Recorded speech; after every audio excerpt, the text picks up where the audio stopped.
말씀을 시작하면서 여러분에게 질문 하나 드리도록 하겠습니다. 대답할 필요는 없고요. 속으로 머릿속으로만 한번 생각해 보시는 겁니다. 자, 여러분은 운전을 하고 계시죠? 대부분 이제 운전을 잘 하실 겁니다. 여러분은 대한민국 평균보다 운전을 잘 하시는 편입니까? 여러분은 평균보다 운전을 잘 하신다고 생각하십니까? 스스로 한번 대답해 보십시오. 괜찮은 것 같습니까? 어떻습니까? 표정으로만 이렇게. 그렇군요. 네. 연구에 따르면 대부분의 사람들이 평균보다 잘한다는 생각을 한다고 합니다. 그런데 평균보다 잘한다고 대답하는 사람들의 수치가 얼마나 되냐면 80%를 넘는다고 합니다.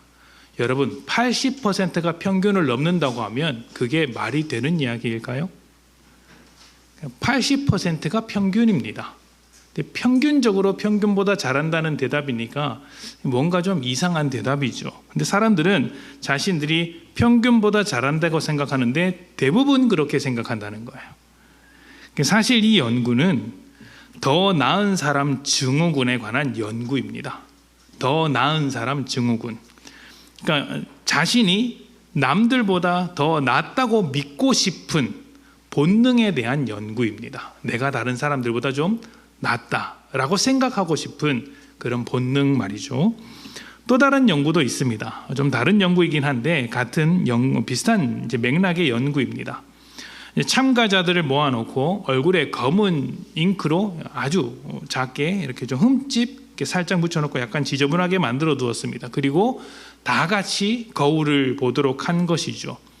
그러자 어떻게 하냐면 사람들에게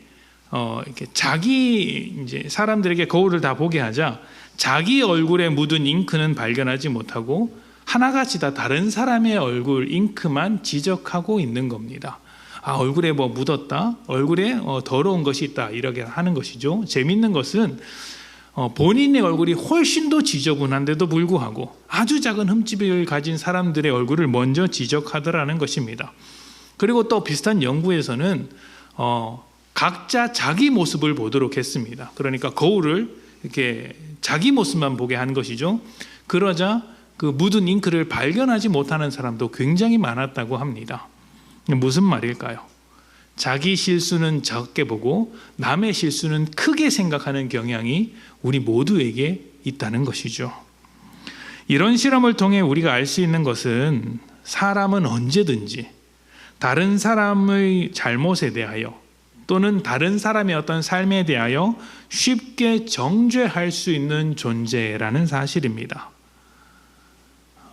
우리가 습관처럼 다른 사람을 정죄할 수 있는데, 다른 사람의 잘못을 지적할 수 있는데, 그 지적하는 잘못들은 생각보다 크지 않은 문제일 수 있고, 반면 나 스스로 관대하게 생각하는 그 문제는 생각보다 큰 문제일 수 있다는 것이죠. 그럼에도 우리는 다른 사람의 문제를 더 크게 정죄하는 경우가 많습니다. 사실 다툼의 이야기를 들어보면 대부분 그런 경우 같습니다. 이렇게 다른 사람에 대하여 쉽게 정죄할 수 있는 것이 사람인데, 오늘 말씀에 나오는 바리새인도 그와 똑같은 특징을 가지고 있었습니다. 예수님께서 제자들에게 말씀을 하셨습니다. 바리새인의 외식을 누룩과 비교하면서 그들의 외식, 그들의 누룩을 주의해라 라고 하셨습니다. 누룩이라는 것은 빵을 만들 때 사용하는 밀가루 반죽입니다. 잘 아시겠지만 그 전에 밀가루 반죽으로 발효시켜 두었던 것을 좀 남겨두었다가 새로 빵을 만들 때 그 남겨둔 조각을 반죽에 넣으면 그것이 누룩이 되어서 이제 빵을 부풀어 오르게 만들죠. 시간이 지나면 지날수록 처음에는 티가 나지 않지만 점점 부풀어 올라서 먹을 수 있게끔 만듭니다. 그러니까 숨겨진 누룩이 밀가루 전체를 부풀러 오르게 만들었던 것처럼 바리새인의 마음에 숨겨져 있는 외식이 그 삶을 통해 드러나게 되고 그 삶 전체를 뒤덮는다는 이야기하고 계시는 것입니다. 마음에 심어둔 외식의 씨앗이 자라지 않도록 너희는 주의해라, 외식의 씨앗을 제거하라, 이런 말씀이시죠. 자, 그렇다면 바리새인이 가졌던 외식이란 어떤 모습이었을까요? 단순히 겉과 속이 다른 것을 말할까요? 속마음은 그렇지 않은데 겉으로는 그런 척, 겉과 속이 다르게 행동하는 것을 외식이라고 하신 것일까요? 그것과는 다른 조금 더 본질적인 문제가 있었던 것은 아닐까요? 말씀을 좀 들여다보도록 하겠습니다. 누가복음 11장 37절부터 41절입니다. 누가복음 11장 37절부터 41절. 37절입니다. 예수께서 말씀하실 때에 한 바리새인이 자기와 함께 점심 잡수시기를 청함으로 들어가 앉으셨더니 잡수시기 전에 손 씻지 아니하심을 그 바리새인이 보고 이상히 여기는지라. 주께서 이르시되 너희 바리새인은 지금 잔과 대접의 겉은 깨끗이 하나 너희 속에는 탐욕과 악독이 가득하도다. 어리석은 자들아, 겉을 만드시니가 속도 만들지 아니하셨느냐? 그러나 그 안에 있는 것으로 구제하라. 그리하면 모든 것이 너희에게 깨끗하리라. 아멘. 자, 예수님께서 바리새인의 초대를 받고 집에 들어가셨습니다.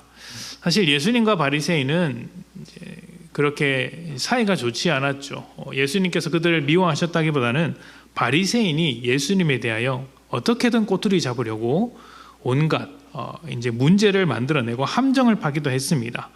지금 바리새인의 초대도 어떻게 보면 함정을 파는 것이고 또 다르게 보면 그래도 예수님의 말씀을 한번 들어보고자 바리새인 중에 어떤 사람이 초대한 것으로 볼 수 있습니다. 중요한 것은 그렇게 초대를 받아서 들어간 순간에 일어난 일이 무엇인가 하는 것이겠죠. 유대인들은 외출하고 돌아오면 또 음식을 먹기 전에 항상 손을 씻고 몸을 정결하게 하는 전통이 있었습니다. 이것은 율법을 더 잘 지키기 위해서 장로들이 만든 전통입니다. 율법은 아니지만 율법과 같이 생각하는 전통이었어요. 그리고 이렇게 손을 씻지 않으면 부정하게 생각하는 경우가 많습니다. 너희가 밖에서 무엇을 만지고 왔는지 모르지 않느냐. 그러니까 손을 씻고 음식을 먹어라. 그것이 우리가 정결하게 부정하지 않게 되는 이제 길이다. 이렇게 전통을 잘 지켰죠. 그런데 오늘 말씀을 보면 예수님께서 손을 씻지 않았다고 말씀하십니다. 전통을 따르지 않은 것이죠. 전통에 아주 민감한 사람들이 바리새인입니다. 이 바리새인들이 예수님을 보았을 때 어떻게 생각하겠습니까? 불편했겠죠. 그래서 예수님을 비판했던 것입니다.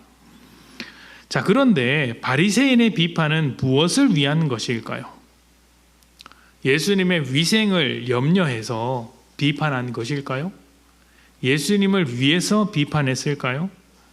만약 그랬다면 예수님도 그들의 어떤 언사를 꾸중하지 않았을 것입니다. 그냥 그래 알겠다 이렇게 말씀하셨겠죠. 그런데 그렇지 않았던 것 같습니다. 바로 그 다음 말씀을 보면 예수님께서 하셨던 말씀을 보면 바리새인이 어떤 의도를 가지고 있었는지 알아볼 수 있습니다. 예수님께서 바리새인의 위선, 바리새인의 외식을 찌르는 아주 정곡을 찌르는 말씀이 나옵니다. 42절부터 44절입니다. 화 있을진저 너희 바리새인이여 너희가 박하와 온향과 모든 채소의 11조는 드리되 공의와 하나님께 대한 사랑은 버리는도다. 그러나 이것도 행하고 저것도 버리지 말아야 할지니라. 화 있을진저 너희 바리새인이여 너희가 회당의 높은 자리와 시장에서 문안받는 것을 기뻐하는도다. 화 있을진저 너희여 너희는 평토장한 무덤 같아서 그 위를 밟는 사람이 알지 못하느니라. 아멘. 바리새인은 하나님에 대한 열심을 가지고 전통을 지켰던 사람입니다. 그리고 그 전통 속에서 하나님의 백성이라는 민족의 자긍심, 민족의 정체성을 지켜나갔던 사람이기도 하죠. 이들이 얼마나 율법의 정성이었는지, 율법과 전통의 열심이었는지는 방금 말씀하신 장면에서도 드러납니다. 11조를 하는데 이 11조를 어느 정도로 하냐면 박하와 운양과 모든 채소의 11조까지 드렸다라고 합니다. 쉽게 말씀드리면 우리 입장에서 말하면 제가 자주 이제 설명을 드릴 때 사용하는 비유인데 시장에 가서 후추 사고 소금 사고 고춧가루 사는데 그거 살 때마다 11조를 떼는 겁니다. 얼마나 하겠어요? 아주 과도하게는 소금 한번 뿌릴 때마다 11조를 떼는 겁니다. 나는 싱겁게 먹고 말겠다. 그러신 분도 계실지 모르겠지만 그만큼 철저하게 드렸다는 것이죠. 그리고 그런데 그렇게까지 11조를 드리는데 정작 무엇이 없습니까? 공의와 사랑이 없다. 11조는 드리되 공의와 하나님께 드리는 사랑을 버렸다라고 이야기를 합니다. 하나님에 대한 열정을 가지고 율법을 열심히 지키고 있는데 그렇게 율법을 열심히 지키는 게 무엇이라고요? 하나님의 공의와 사랑을 버린 것이라고 말합니다. 공의와 사랑은 율법의 본질이자 하나님의 대표적인 성품입니다. 그런데 이 본질은 사라지고 열심만 남았다라고 하는 것이죠. 그래서 이 껍데기 같은 모습을 두고 예수님께서는 너희가 회당의 높은 자리와 시장에서 문안받는 것을 기뻐하더라. 그 자리에서 너희가 해야 할 일이 무엇인지 모르고 그냥 사람들에게 대접받는 것만 좋아하더라. 또 그 다음에는 평토장한 무덤 같아서 그냥 평평한 땅 같아 보이지만 그 속에는 썩어 있는 것이 들어있더라. 드러나지 않을 뿐이다 라고 말을 하고 있는 것입니다. 겉과 속이 다른 것 같이 외식하고 있는 문제점을 설명하고 있는 것이죠. 자, 그런데 지금 설명하고자 하는 바리새인의 외식은 겉과 속이 다른 위선과는 조금 다릅니다. 말씀드린 대로 그들은 하나님께 대한 열심이 가득했습니다. 그 열심으로 율법을 지켰고 그 열심으로 율법을 지키지 않는 자들에 대해서 비판했던 것이죠. 그러니까 그들의 입장에서 볼 때는 겉과 속이 똑같았습니다. 하나님에 대한 열심을 가지고 율법을 열심히 지키고자 했고 본인도 열심히 지켰으며 그렇게 지키지 않는 자들에 대해서 비판한 것이죠. 우리가 신앙생활을 할 때 다른 사람을 쉽게 비판하는 사람들이 있습니다.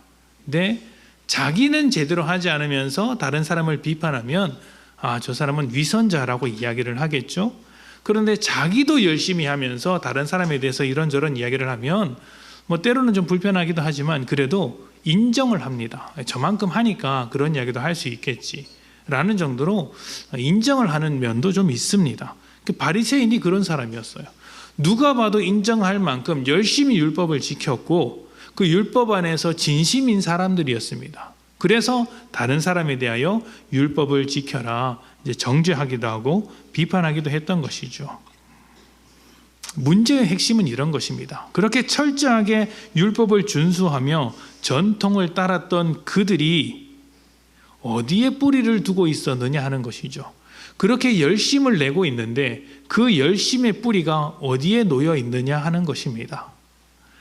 요한복음 15장 5절 말씀을 한번 봅시다. 우리 같이 읽어볼까요? 요한복음 15장 5절 말씀. 자, 시작. 나는 포도나무요 너희는 가지라. 그가 내 안에 내가 그 안에 거하면 사람이 열매를 많이 맺나니 나를 떠나서는 너희가 아무것도 할 수 없음이라. 아멘. 자, 포도나무 비유에서 설명하는 것은 가지가 맺는 열매는 나무로부터 정체성을 찾는다라는 것입니다. 그러니까 사과나무에 달린 가지에서는 무엇이 맺힙니까? 사과만 맺힙니다. 포도나무에 달린 가지에서는 무엇만 맺힙니까? 포도만 맺힙니다. 사과나무에 달린 가지에게서 포도를 찾을 수 없죠. 포도나무에 달린 가지로부터 사과를 찾을 수 없는 법입니다. 11조 이야기에서 보았듯이 율법은 공의와 사랑이라는 하나님의 대표적인 성품을 우리의 삶으로 빚어내는 제도적 장치입니다. 그러니까 율법적이라는 것은 사실 이 하나님의 사랑과 공의를 드러낸다라는 말과 같습니다. 현대 국가에서 헌법은 국민의 기본권을 보장하기 위한 목적이 있습니다. 그렇죠? 그래서 법을 잘 지킨다는 것은 사실은 그 기본권 안에서 삶을 누린다는 말과 같습니다. 반대로 헌법이 잘 작동되지 않으면 어떤 일이 일어납니까? 국민의 기본권을 파괴하고 사회적인 혼란이 가중되며 사람다운 삶을 보장받지 못합니다. 법이 제대로 작동한다는 것은 그런 의미가 있죠.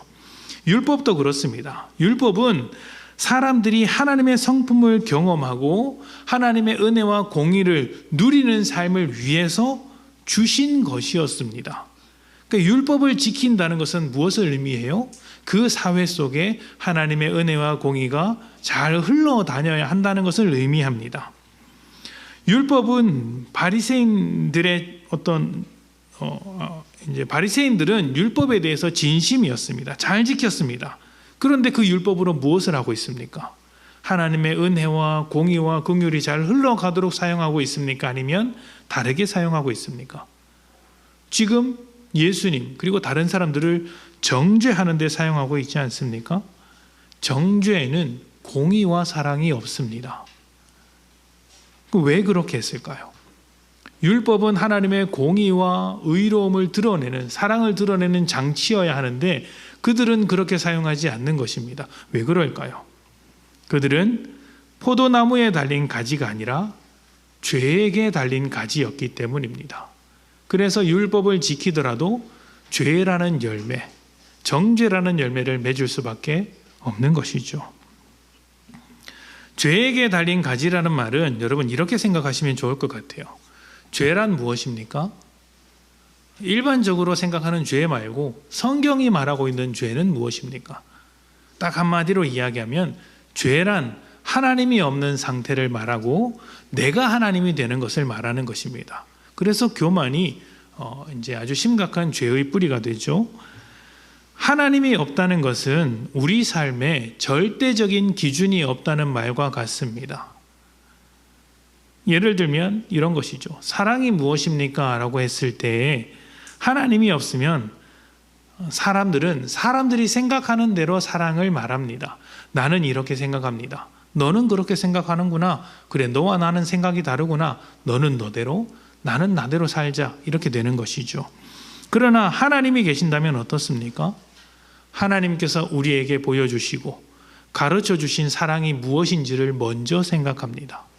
그리고 그 사랑에 비추어 내가 생각하고 있는 사랑이 옳은지 아니면 잘못된 것인지를 판단하죠.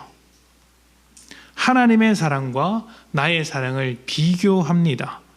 그리고 그렇게 차이가 나면 하나님께로 내 생각을 맞추어야 합니다. 이것이 하나님이 있고 없고의 차이인 것입니다. 바리새인은 죄라는 나무에 달린 가지들이었습니다. 그리고 그 가지인 채로 율법에 대해서 열심이었습니다.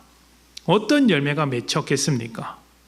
하나님이라는 절대적인 기준이 없는 상태로 열심이라는 열매를 맺고 있으니 무엇이 남겠습니까? 누가 잘하나 서로 비교하는 상대적인 기준만 남는 거예요. 누가 잘하나, 바꾸어 말하면 누가 못하나, 정죄만 남는 것입니다. 자, 오늘 본문으로 돌아가 봅시다. 누가복음 12장 4절부터 5절입니다. 내가 내 친구 너희에게 말하노니 몸을 죽이고 그 후에는 능히 더 못하는 자들을 두려워하지 말라. 마땅히 두려워할 자를 내가 너희에게 보이리니 곧 죽인 후에 또한 지옥에 던져 넣는 권세 있는 그를 두려워하라. 내가 참으로 너희에게 이르노니 그를 두려워하라. 아멘. 자, 4절에는 이제 사람을 두려워하라, 사람을 이제 두려워하지 마라라는 말이고, 5절은 이제 심판자 되시는 하나님을 두려워하라 이런 이야기입니다.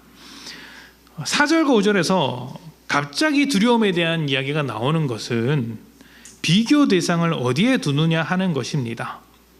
그러니까 의롭게 살아가는 것에 대한 바리새인의 기준은 하나님이 아니라 사람이었습니다. 상대적인 것이죠. 그래서 자신이 어떠한지와 상관없이 무엇만 봅니까? 다른 사람만 봅니다.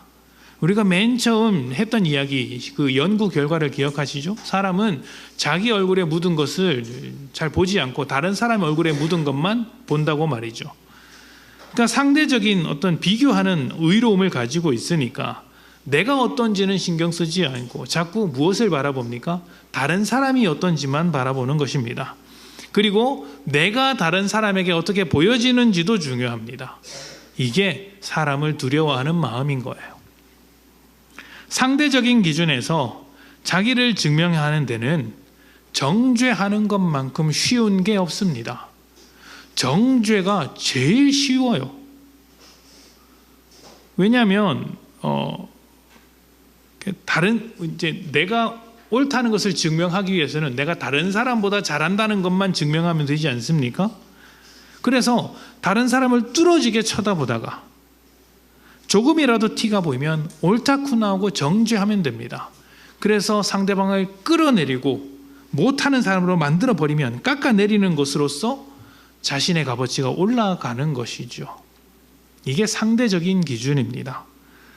다른 사람을 깎아내리는 것으로 자기를 포장하는 것입니다.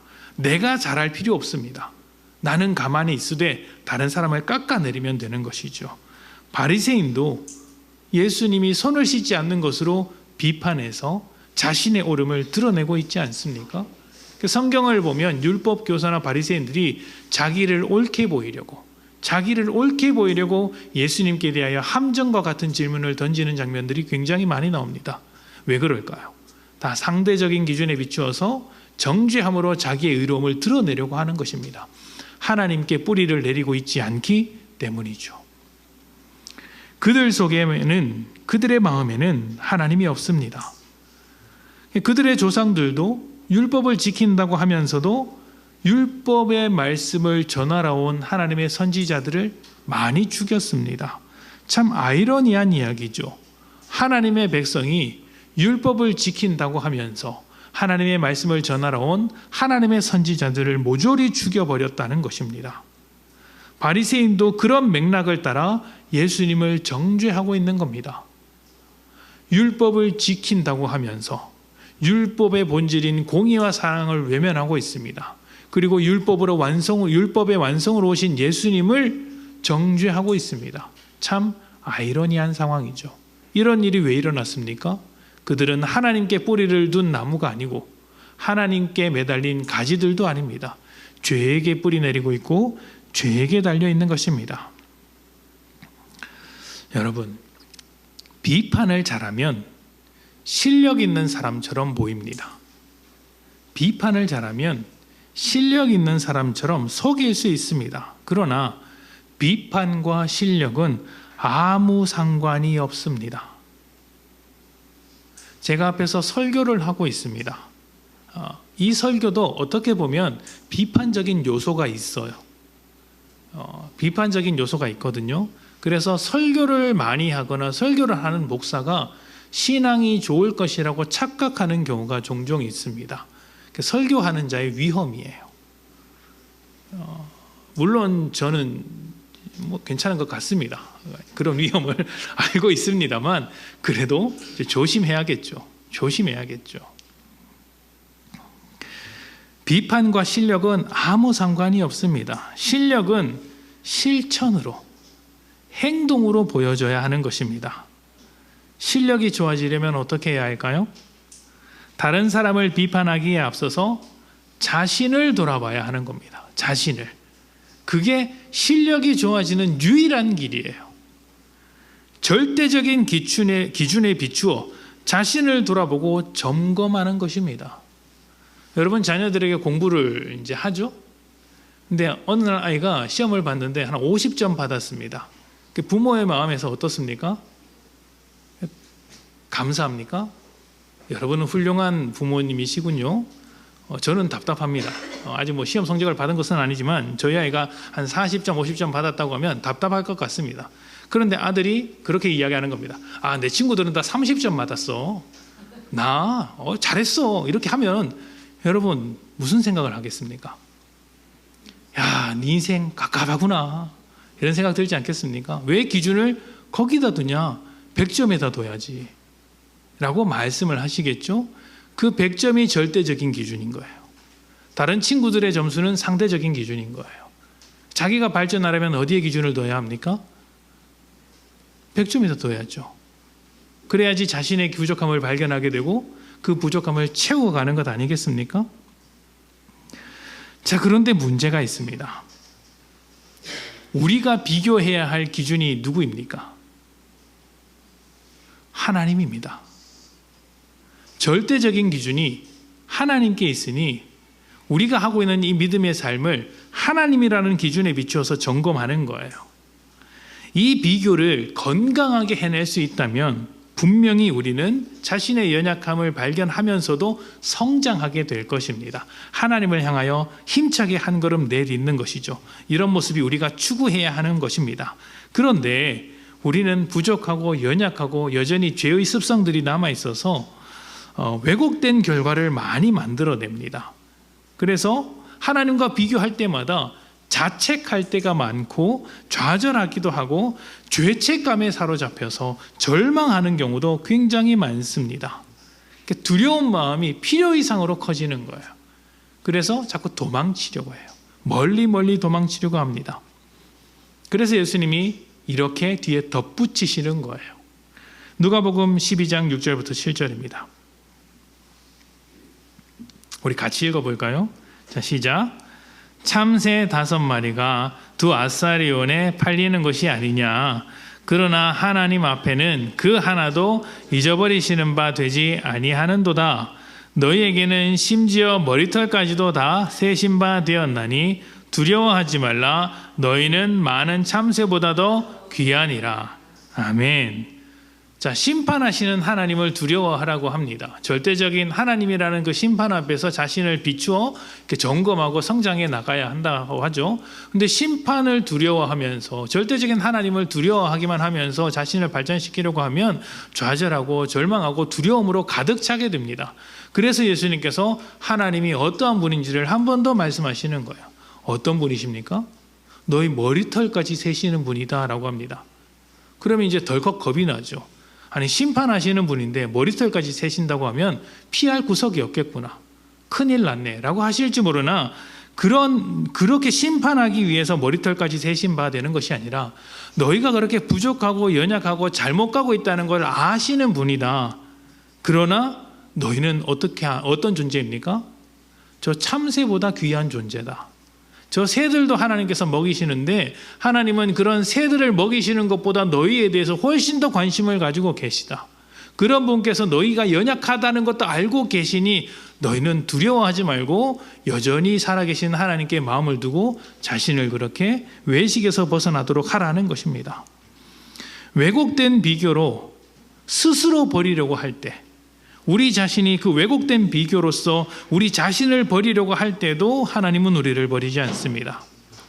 스스로 정죄하며 자책하고 죄책감에 사로잡혀 살아갈 때에도 하나님은 우리를 포기하지 않고 귀하게 여겨주십니다. 가만히 생각해 보십시오. 우리가 비교해야 될 대상이 누구입니까? 하나님이신데 하나님의 그 성품이 무엇이라고 했습니까? 공의와 사랑이라고 말씀드렸어요. 사랑이라는 성품을 가지신 하나님과 우리를 비교하고 있어요. 우리가 잘 못합니다. 우리의 사랑이 부족해요. 그래서 하나님 앞에 심판을 받을까 두려워하는데 그 하나님이 누구시라고요? 사랑이신 하나님이시라고요. 은혜로우신 하나님이시라고요.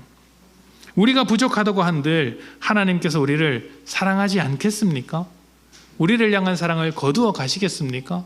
끝까지 사랑하시죠. 끝까지 사랑하시는 그 사랑을 바라보며 우리도 끝까지 사랑하기로 따라가는 것입니다. 우리에게 공의와 사랑이라는 열매를 맺기 위하여 하나님이 먼저 그리고 변함없이 우리에게 공의롭게 사랑으로 대해 주시는 것입니다. 우리가 자신을 돌아보며 부족할지라도 좌절하지 않고 한 걸음 더 내디딜 수 있는 이유가 바로 여기에 있습니다. 우리가 비교하는 그 대상은 심판의 하나님이 아니라 사랑의 하나님이시다. 여러분은 어떤 어떤 사람이 되고 싶으십니까? 다른 사람보다 나은 사람이 되고 싶으시겠습니까? 그게 여러분의 유일한 기준이 되시겠습니까? 다른 사람과의 비교는 율법에 대한 열심으로 포장할 수는 있지만 정죄라는 열매를 만들게 됩니다. 과연 그렇게 하기를 원하십니까? 우리가 비교해야 할 대상은 사랑이신 하나님이십니다. 하나님과 우리의 사랑을 비교하며 우리의 열심이 사랑으로 열매 맺도록 합시다. 부족해도 사랑해 주시며 책임지시는 하나님께서 우리를 끝까지 도와주실 것입니다. 하나님께 뿌리 내린 가지들이 되어서 사랑으로 열매 맺는 복된 늘사랑교회 성도님 되시기를 축복합니다. 함께 기도하겠습니다.